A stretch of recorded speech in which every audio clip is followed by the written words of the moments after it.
Hey, beautiful people. Happy Friday. It's not Friday, it's Thursday. Whatever the hell day it is when you're watching this. Happy day. Happy damn day. I wanted to jump in for a second because I just finished making a video for the Biz Elementals program on something that I've been mulling over a lot.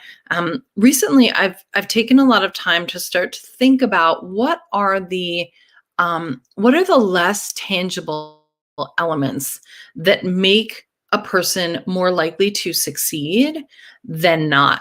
And I've really been thinking about my own path because I think that, especially in a field like mine, like my field, business coaching, there are a gajillion of us. It's one of my favorite numbers, a gajillion. There are 1 gajillion business coaches in the world.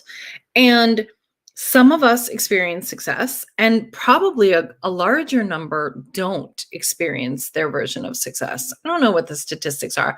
I know that the statistics for small business owners are pretty high on the failure rate. A lot of small businesses fold. But I was thinking, like, what are some of the intangibles? Because in a way, we all have access to the same resources. Like, all the resources are out there. They're not particularly like gated. And so I was thinking about, like, what really paves the path to success? What are the intangibles if we all basically have access to the same resources? I mean, I know we all have different backgrounds, we all have different financial abilities and that, but the resources are massively available. So why does someone make it and someone else doesn't? And one of the pieces that I was thinking about, I was just listening to one of Elizabeth Purvis's amazing talks, and she was talking about critter brain. And she was saying that whenever we start to up level, whenever we vote for evolution, whenever we move towards building our success, whenever we commit, what happens is that critter brain, which can also be monkey mind, or you might call it inner critic, you might call it the voice of fear and resistance, critter brain runs. Critter brain is like, this is dangerous. This is scary. This is not what we should be doing. Who are we to, all the things, what your brain says when you really work on up leveling and when you commit to something that feels evolutionary. And I was definitely thinking, one of the things back when I was, back before I had resources, back when, it was just me and a toddler that I had sole custody of, and we were on food stamps, and oh God, shit just sucked so bad back then. And I was working every night, all night, and still not making ends meet.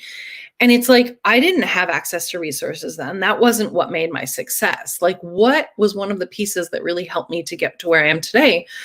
And I was thinking that no matter how uncomfortable I was, no matter how scared I was, and this is the theme that I see in my clients, the clients who kill it, the clients who slay, the clients who come in through a freebie, do a workshop, come into Biz Elementals, graduate to Alchemy, start making all this money, get to live their life the way they want.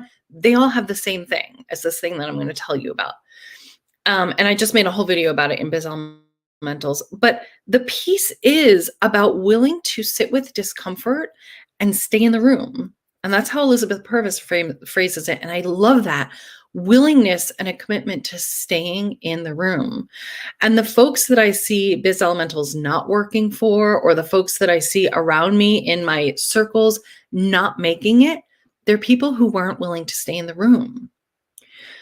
And that's not like a judgment thing. I actually think it's really important for you to decide if this is something that you're willing to stay in the room for, because not everyone has to be a small business owner. There are so many other options out there. And sometimes the discomfort of staying in the room might not be worth the thing that you're staying in the room for. And I think that that's a badass, brave, bold decision. And honestly, before you put a whole bunch of resources and years and work and energy into building a business, it's a great question to ask yourself. Am I someone who is willing to stay in the room when things feel really icky or hard? And that's one of the reasons that support is so helpful, is non-negotiable from my point of view, because shit's gonna feel hard and shit's gonna feel uncomfortable and scary. And it's really helpful when you're staying in the room to have someone in there with you.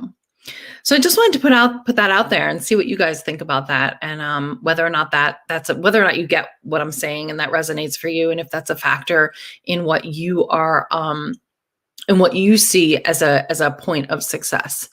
And if you want to hear more about this and talk more about it, and I'm sort of mulling over something to send out to the list over it. So definitely come and jump on my list if you'd like to interact about this and hear some more about what staying in the room looks like. And I might go into a little bit about what that looked like for me back when I didn't have the resources and I couldn't just pull support out of my wazoo whenever I needed it. So you can find the list on my website, inarmscoaching.com. You can just jump on there and we'll chat from there. Have a great rest of your day.